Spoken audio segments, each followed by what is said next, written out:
Nais ipatawag ni Board Member Winston Arzaga ang presensya ni Regional Director Nicolas Capulong, ang kasalukuyang Officer in Charge ng Schools Division Office, at umalili kay Dr. Elsie Barrios.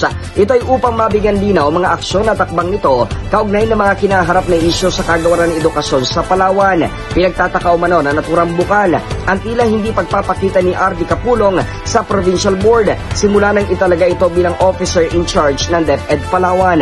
Ay kay Arzaga, inaasahan nila na isa sa mga unang gagawin ng isang bagong talagang opisyal ang magsagawa ng courtesy call sa gobernador at sa sanggunian.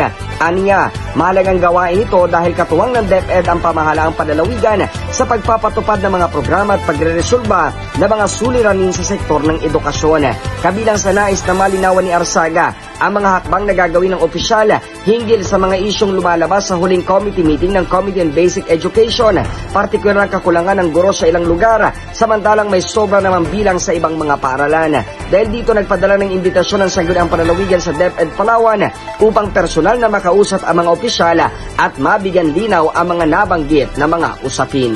Ako, si JB Wanich ng GMA Super Radio Palawan, dapat totoo.